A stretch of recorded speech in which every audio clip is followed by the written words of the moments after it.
Y estamos en un nuevo bloque de entrevistas para seguir hablando de esto que comentábamos al inicio, que tiene que ver con la desregulación emocional, con el producto que puede pasar de la ansiedad, de estos lugares de encuentro y desencuentro. Vamos a hablar con una amiga, una profesional muy pero muy preparada, que se llama Constanza Duhalde. Duhalde es psicóloga, recibida por la Universidad de Buenos Aires, es psicoanalista, se especializa sobre todo en lo que tiene que ver con la infancia temprana. De hecho, está en la Universidad de Buenos Aires en temas de investigación de estas primeras edades o primeras etapas de los niños. Es, como digo, participó también y se formó en lo que es la Universidad de París, directora de proyecto de investigación de IPA, es investigadora senior en proyectos ligados, como decíamos, a primera infancia por la UBA, docente de grado y posgrado también en la Universidad de Buenos Aires, en la Universidad de Belgrano, en el Instituto Universitario de Salud Mental, ABDEVA, psicoanalista, dijimos, miembro de la Sociedad Argentina de Psicoanálisis y de la Asociación Psicoanalítica Internacional. También Constanza es miembro del Consejo Directivo de IAN Argentina, esta enorme, digamos, institución que reúne varios países que hemos ya hablado, que se dedica entonces al desarrollo y a la divulgación de lo que es la teoría del apego, de estos primeros vínculos y la importancia que tienen en la vida futura, ¿no? Vamos a darle entonces los buenos días a Constanza, agradeciendo este contacto matinal. ¿Qué tal, Constanza? ¿Cómo estás? Un gusto estar conversando con vos en esta mañana de domingo. Bueno, muchísimas gracias por esta comunicación, porque hablábamos hoy al principio del programa de esto que tiene que ver con la ansiedad, pero con este tema más grande, como comentábamos también fuera de programa, que me comentabas, hablar también de lo que tiene que ver con desregulación emocional, sobre todo para entender, Constanza, el rol del adulto frente a este niño y cierto lugar de inmadurez o de todavía no desarrollo total de su sistema nervioso que hace que necesite definitivamente a alguien que lo ayude a regularse. Contanos un poco de eso. Sí, definitivamente, Vanessa, cuando un bebé nace está completamente vulnerable en ese sentido y requiere de un andamiaje que le provee la persona que está a cargo de sus cuidados. Sobre todo en general hay una persona privilegiada que se ocupa, la mamá o quien se ocupe, porque a veces no es la mamá, pero hay un cuidador, digamos, que en la teoría del apego decimos que es la figura de apego, y que de alguna forma le presta el modo de ir como apaciguando estas desregulaciones. ¿Qué llamamos desregulación? Tiene que ver con los momentos en que lo afectivo, digamos, lo coloquialmente, se pasa de rosca cuando uno internamente no logra como tener como una posibilidad de ir modulando lo que va sintiendo y las expresiones de lo que va sintiendo. En general esta desregulación se asocia mucho a lo que tiene que ver con las emociones negativas. En un bebé, por ejemplo, el llanto, los berrinches, cuando es un poquito más grande, etcétera. Pero también puede ser cuando uno está como demasiado feliz y no puede parar. Y no, también eso tiene que ver con la regulación emocional. Ahora bien, esta regulación tampoco va tampoco es que queremos ser todos robotitos, que no sentimos mucho, que no se nota. Esto, si querés, lo charlamos, lo seguimos charlando. Sí, esto es interesante lo que comentas, Constanza, porque está bien que entendamos de qué hablamos cuando hablamos de desregulación, que es un término quizá que está muy en boga, y es esta incapacidad desde las herramientas que tiene este niño chiquito, o aún más un bebé, de gestionar estas enormes sensaciones que tienen físicas, ¿no? Estas emociones que se expresan en el cuerpo, entonces no poder ponerles un nombre, no poder como darles un cauce, ¿no? Bueno, y ahí es donde es súper importante la figura de un adulto que ya tiene como una vida emocional construida y que sostiene en distintos lugares, físico, desde los cuidados básicos, el modo en que estos se dan y todo lo que acompaña discursivamente a eso, todo lo que el adulto traduce de lo que le pasa al bebé, todo lo que le puede ir contando al bebé de lo que está viviendo, toda la posibilidad de imaginarse siendo adulto y con muchos más recursos, cuál es la experiencia emocional o de sentidos, o como decías, de sensaciones que está atravesando este niño pequeño. Eso permite dos cosas. Permite, por un lado, que el adulto le vaya prestando, digamos, esta posibilidad de ir y venir desde el me desordeno, me ordeno, me desordeno, me ordeno. Y que es un ciclo muy importante. Te diría que es mucho más importante que estar siempre ordenado. Aprender. Bien. Hay un investigador muy importante que se llama Edward Tronick, que trabaja en Harvard, bueno, ahora en Estados Unidos, y él hablaba mucho de este ciclo donde decía que es como hablar del bueno, del malo y del realmente peor de todos. Bueno es cuando estamos tranquilos, la sensación es placentera, está modulada. Malo es cuando algo nos saca de eje, digamos. Pero lo peor de todo es no poder volver del estar afuera del eje. Entonces, en este circuito, en cambio, la experiencia de salir y entrar es la experiencia humana. O sea, no somos humanos si no hacemos este recorrido. Sí, y en esto te hago una acotación y me parece muy interesante lo que estás diciendo, porque socialmente se puede entender que la regulación es esto de nunca hay problemas, está todo regulado, y esto también es un punto de vulnerabilidad para un chico, porque el niño tiene que aprender a entender que puede desregularse dentro de ciertos niveles y volver otra vez a regularse, porque la vida real, convengamos, Constanza, no plantea una posibilidad de estar siempre regulados, y un chico que, ¿no? La vida real, y esto lo decía a su manera en su momento de ayer con el interjuego entre acomodación y asimilación, es un equilibrio en movimiento.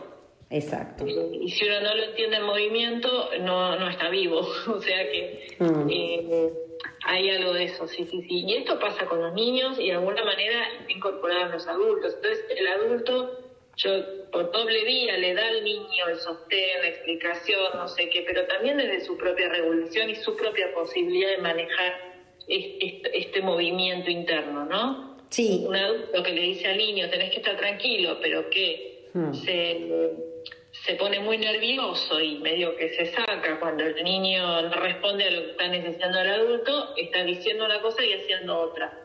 Y el hacer es muy importante en la transmisión con los niños. Sí, sí, esto que decís es interesante, la coherencia y cómo los niños muchas veces entienden más por lo que ven que por lo que escuchan, ¿no? En el sentido de que se educa más con un ejemplo que con lo que tenés que estar tranquilo, pero desde un lugar en donde yo no me muestro tranquilo. Que me pones nerviosa. Claro. No, sería más, yo estoy tranquilo, trato de sacarte esa intranquilidad a vos, digamos, como niño.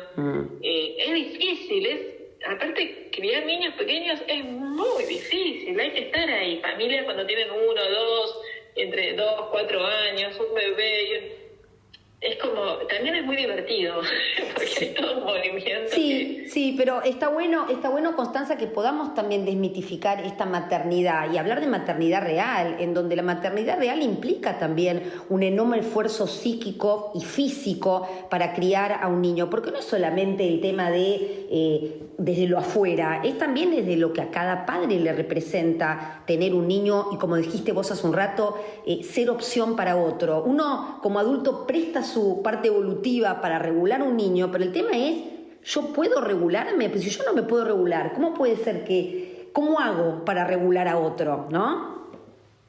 Sí, puedo regularme y si no puedo, bueno, ¿qué recursos hay? ¿Qué me puede ayudar en esto, no? Y ahí viene toda una serie de cuestiones que tienen más que ver con la prevención de ciertas situaciones que después se pueden poner más difíciles y que también colaboran para el crecimiento personal, porque una persona que en el proceso de parentalizar, digamos, mater, pater, lo que fuera, va aprendiendo cosas de sí mismo, es una persona que crece. Y en esto ayuda mucho el diálogo con otros, el compartir. Es sabido, hay un dicho africano que dice hace falta una creo que es una tribu, una aldea para criar un niño. Digo, tenemos esta idea de que hay que arreglarse solo con un niño y en realidad es muy importante el poder circular, el poder estar con otros, el poder conversar en los grupos. Esto es muy común, los papás, mamás que llevan a los chicos a la plaza y empiezan a hacerse amigos de los otros que están llevando a los chicos a la plaza, porque comparten esa realidad. Sí, se cría en tribu, lo que vos dijiste es tan importante, por eso a quienes nos estén escuchando también y por suerte hoy, con la salida de lo que fue el aislamiento, la cuarentena, que fue periodos muy duros para la maternidad sobre todo, ¿no? Y para todos, pero esto de criar tan solos, y hoy por suerte podemos intercambiar y entender que, bueno, que a todos nos costó, a todos nos cuesta, y como decís vos, Constanza, hay formas de ir encontrando la manera de ser posibilidad para otro, primero siendo posibilidad para uno, ¿no? Y hablando de desregulación, pensaba, y bueno, como ejemplo, hablábamos de ansiedad también hoy, entendiendo que, bueno, la ansiedad tiene mala prensa, porque la ansiedad no es mala, es una emoción evolutiva, una emoción que nos ayuda a reorganizar hacia un futuro, hacia algo posible que pueda ser una amenaza, pero que de alguna manera en los niños, quiero y me gustaría que nos cuentes, ¿no? Esta vivencia de ansiedad y cómo desde un lugar adulto podemos ayudar a no, digamos, agrandar esa ansiedad, a poder calmarla cuando aparezca, no evitarla, evidentemente. No, calmarla y empezar, digamos, pensar como esto tiene distintos niveles, si querés, más allá de la dosis, viste, esto de ansiedad necesaria en la vida, que es la que nos pone en movimiento, ¿no? Cierto aprestamiento, hay un aspecto de la ansiedad que es muy importante, que exista, que es eso que nos dice, bueno, ¿cómo me preparo para mañana? ¿A qué hora pongo el despertador? Digo, cuestiones que tienen estar ligadas a esto. Pero por otro lado, todo lo que tiene que ver con pensar que la ansiedad primero tiene como se desarrolla en un espacio mental, las sensaciones, los pensamientos, lo que no puedo parar, la velocidad en la mente, digamos. Y después puede irse más hacia otros territorios, como puede ser la forma de manejarse en la vida cotidiana, y a veces los correlatos más corporales, o sea, cuando la ansiedad lo lleva a estar padeciendo, digamos, sensaciones o insomnio o dificultades, digamos, a veces en su punto máximo, estas sensaciones con la respiración que son muy difíciles, que terminan llevando a la sensación de que uno le está pasando algo, cuando la base es un núcleo de no poder tomar lo mental, desarmarlo, y a veces para esto ayudan técnicas que ni siquiera son tan del territorio más conocido de la psicología pura, a veces la respiración, las técnicas de meditación, los modos de parar, el hablar con los demás, el escuchar, todo eso va ayudando a modular esta ansiedad, ¿no? Pero entendiendo esto, que hay una parte de la ansiedad que es necesaria también dentro de la vida, digamos. Sí, y cuando hablamos de niños, ¿no? Y hablamos de ansiedad en donde se va formando quizás cierto patrón, ¿no? O cierta manera, cierta disposición, cierta manera de vincularse. Me refiero, por ejemplo, a desde que un niño es muy bebito, ¿no? Que hablamos cómo se interpreta la ansiedad de ese niño en ese momento, con esta quizá falta de sensibilidad o falta de presencia o falta de seguridad en ese adulto o en ese otro que está, ¿no? Bueno, hay un aspecto que ahí de nuevo nos ayuda la teoría del apego, que tiene que ver con modos de vinculación donde no se entiende de todo qué hay que hacer para que el otro, digamos, el otro de verdad venga en auxilio para calmar, o sea, lo que a uno, al bebé, al niño, lo altera, ¿no? Entonces hay como modalidades donde no está muy seguro el niño de si el adulto va a estar ahí o no cuando lo necesite, pero además quizás son estilos de adultos que funcionan más, o sea, acuden más al auxilio del niño cuando la expresión del niño de dificultades mayores, como exagerada, con más ruido, ¿no? Entonces se crea un modelo donde para que venga la calma primero tengo que hacer más desorden. Y esto es un circuito que se da muchas veces cuando el adulto también a su vez tiene este estilo. De hecho se llama estilo de apego ansioso, ambivalente, ansioso, donde no puedo largar del todo el otro, pero no sé si después va a estar ahí. Entonces esto tiene más que ver con la ansiedad en la relación de no poder separarse, de cómo se genera como dificultad en dar espacio para ir y venir, porque tengo que estar controlando, viendo si el otro va a estar ahí cuando yo lo necesite. En ese punto es muy importante la disponibilidad del adulto, sin estar encima del niño. O sea, estar ahí cuando se requiere, sin estar anticipando demasiado, como un medio pasito atrás de lo que se necesita. Solo medio, cuestión de que enseguida uno puede estar, pero no sobre ofertar, ni tampoco responder solo cuando hay todo este ruido, ¿no? Porque va generando un modelo que después quizás se complica en ese sentido. Sí, esto que hablamos de pertinencia, ¿no? Esto de poder encontrar, ver al otro, ¿no? Ver al otro como un otro y tratar de entender cómo me relaciono con el otro como las necesidades del otro. Entonces, poder no estar demasiado encima, que implique que el niño pueda pensar que hay un riesgo, que el mundo es inseguro, que solo no puede, ¿no? Y tampoco estar tan lejos en donde el niño cuando necesita aprende, y no por una interacción, sino por muchas, pero que esa figura no va a estar cuando la necesite, y ahí es cuando no tiene capacidad quizá de regular su ansiedad. Claro, porque es cómo lograr que siendo pequeños incorporemos adentro nuestro la sensación y la tranquilidad de que si de verdad se necesita, va a estar ahí esta ayuda. Claro. Y entonces no es necesario llamarla como Pedrito el Lobo, digamos, por demás, y entonces uno va requiriendo menos. Pero el origen de esto, Vanessa, es muy interesante, y esto acude a una creencia popular que va muy en lo contrario, es que en los primerísimos momentos es muy importante acudir al llamado del niño. O sea, hay una investigación que se hizo a lo largo de todo el primer año de vida, donde iban los investigadores a visitar las casas de madres con bebés muy pequeños, y entre otras cosas estudiaban un poco cuánto tardaba, es una investigación del equipo de Mary Ainsworth, cuánto tardaban en responder estas mamás al llamado del niño cuando lloraba, cuando no estaba, bueno, es lo que hace un bebé, llora para llamar a su mamá. Y el preconcepto es que cuanto uno menos acuda rápidamente, cuando los bebés son muy chiquitos, más independientes, entre comillas, van a ser después. Y esa investigación mostró todo lo contrario. O sea, los bebés cuyas mamás acudían más rápido y eran más adecuadas sus respuestas a lo que necesitaba el bebé en los primeros 6 meses de vida, tenían bebés que en los segundos 6 meses de vida lloraban mucho menos que los otros bebés. Claro. Claro, y esto tiene una lógica, Constanza, porque en realidad la seguridad se va trabajando, se va incorporando, se va aprendiendo. Entonces, de alguna manera, un niño que puede sentirse seguro es un niño que puede esperar también, ¿no? Es que, claro, esa es una clave la que vos decís, Vanessa, porque después cuando los chicos son más grandes, esto se traduce en no puede esperar, lo quiere todo ya. Cuando uno es muy pequeño, tiene que ver con esto. ¿Cuánto esperó un bebé a que alguien tradujera lo que le pasaba, hiciera lo chicas lo que necesita para calmarlo?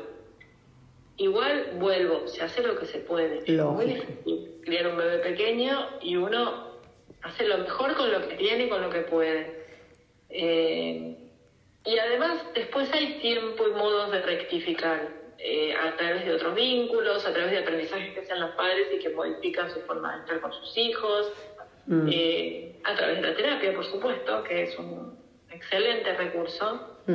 Sí, pero igual está bueno esto que planteas, Constanza, porque estos mitos sociales de no lo tengas mucho tiempo UPA porque lo vas a malcriar, esto que decís, dale tiempo y no vayas directo, estamos hablando de bebés muy chiquitos, dale tiempo para que espere, así aprende. Me parece que son derribar estos mitos a través de lo que tiene que ver con la investigación, en donde evidentemente no es lo mismo hacer esperar a un niño de 5 años, de 4 años, que a un bebé que realmente no puede todavía, ¿no? Yo te diría algo acá. Sí. Hay distintas formas de hacer que alguien espere. Bien. Porque una cosa es acudir de una forma acelerada, rápida, un poco desregulada también. En cuanto tengo que hacer algo, lo tengo que hacer ya.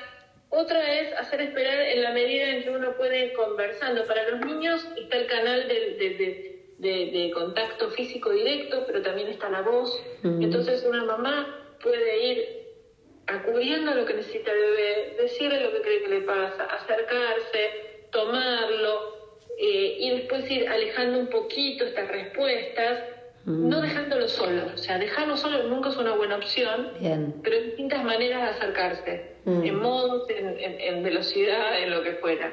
Sí, es interesante esto que planteas, porque también tenemos que entender de qué hablamos de regulación, de qué hablamos de niveles de ansiedad muy difíciles para poder regular. Cuando hablamos de diferentes etapas o ciclos vitales, no es lo mismo un bebé recién nacido que un niño de 2 años, que un niño de 5, ¿no? Eso también es interesante poder entender. No es lo mismo un adolescente que también necesita regulación, y esto sepámoslo todos, también un adolescente necesita regulación, pero no es lo mismo el adolescente que un bebé recién nacido. Es decir, tenemos que tratar de ir siendo esto suficientemente buenas y siendo más innecesarias en cierto lugar, ¿no? Bueno, en el adolescente en particular, a veces pasa que los adultos oscilan entre no poder tolerar esta separación que pone el adolescente, la importancia que les da a sus pares, entonces estar muy encima, o frente a esta situación alejarse mucho, como diciendo, bueno, ahora ya no me necesitas. Claro. Y el adolescente, es bueno entenderlo, genera vínculos muy fuertes en los que se juegan mucho. Estas regulaciones se empiezan a dar con los amigos. Pero eso no quiere decir que el adulto no tenga un rol muy importante ahí, como un paso atrás para cuando esto no es suficiente o cuando esto está fallando. ¿Sí? Es como estar cerca. De nuevo, el truco siempre es esto, es estar disponible sin estar encima. Está bueno, y estar disponible sin estar encima, y entender qué es estar encima también para lo que necesite ese niño, porque vemos casos de mucha sobreprotección que explotan, sobre todo cuando el niño empieza a vincularse socialmente, cuando tiene que despegar, y entonces también es aprender qué es lo que cada niño, que es un ser humano único y repetible, y por eso tampoco la idea desde acá es dar una receta, ¿no? Porque cada niño tiene y va formando su personalidad más allá de lo del medio, también con lo que trae, ¿no? Sí, es interesante esto que dices, además, porque y si arrancamos hablando de los bebés, no hay ni siquiera hay 2 bebés iguales. Uno diría, son todos iguales. No son iguales los bebés. Hay distintas formas de la sensibilidad, y eso es algo muy personal y que en general es algo a lo que no le damos mucha importancia. Como hasta el modo en que oímos, en que sentimos la temperatura, el modo en que vemos, es diferente para cada persona, y eso construye también una base diferente desde el inicio. Bueno, es mucho más claro cuando los chicos ya son más grandes, uno ve mucho las diferencias de personalidad, etcétera, ¿no? Pero ya desde el inicio es todo un trabajo descubrir quién es este bebé y qué necesita este bebé en particular, qué lo calma, por ejemplo. Hay bebés que se calman más con el movimiento, hay bebés que se calman más con la quietud. Es como que mucho trabajo, porque hay como que sintonizar todos los recursos que tenemos para ver, bueno, quién es este extraño que entró a la casa, que es este bebé. Claro. Cómo se va a ir construyendo la cosa a partir de reconocer quién es. Exacto. Y en eso es interesante también porque nos enseña como adultos a entender cómo regular al otro, ¿no? También, según las etapas, habrá posibilidad de usar la palabra como regulador, pero en otras quizá, y yo creo que en la mayoría todos necesitamos el cuerpo, ¿no? Para calmar, para abrazar, para mismo hablando de adultos o de adolescentes, pero digo que a lo mejor niños que ya tengan el habla, uno puede regular desde también el habla, ¿no? Desde poder ayudar a encontrar qué siento, cómo, dónde, que no pasa con los bebés. Sí, exacto. Entonces, en función de las edades, también la forma de acompañar y regular va a depender de esto, ¿no? Sí, me parece que tal cual. Es importante ir aprendiendo, por eso qué trabajo, ¿no? La verdad que es un tema apasionante, Constanza, y yo creo que es muy interesante que podamos hablar de esto, que podamos demitificar estas escenas o estas fotos de mamás sonriendo, felices y maternidades que en definitiva tienen, como dijiste vos, momentos de enorme felicidad y también momentos que son muy difíciles, y estos programas o estas conversaciones sirven un poco para que la gente pueda escucharse y pueda buscar ayuda, como bien también señalaste a lo largo de esta entrevista. La verdad que sí. Y entender que esa ayuda tiene distintos niveles y que la primera ayuda empieza por poder hablar de lo que uno le está pasando, si siente que no está bien, con la gente que está alrededor, ¿no? Exacto. Sí. Exacto. Sí. Y con sus pares, y esto que decíamos, ¿no? Esta posibilidad de aprender a ser mamá con otras mamás, ¿no? Desde no una situación de dogmas de qué se debe hacer y no, sino de ir compartiendo también emociones, sensaciones, y esto también nos regula a nosotros, ¿no? Sí. La palabra, el cuerpo, como vos decís también, el pensamiento y el desarrollar esto, el poder pensar las situaciones y hablar. Absolutamente. Un placer, Constanza, tenerte en el programa. Ojalá podamos seguirla en otro momento. Y bueno, agradecerte entonces enormemente este contacto. Bueno, Vanessa, te mando un saludo. Bueno, muchísimas gracias. Estuvimos entonces hablando con Constanza Duhalde, psicóloga y especialista en teoría del apego y en estos vínculos tempranos.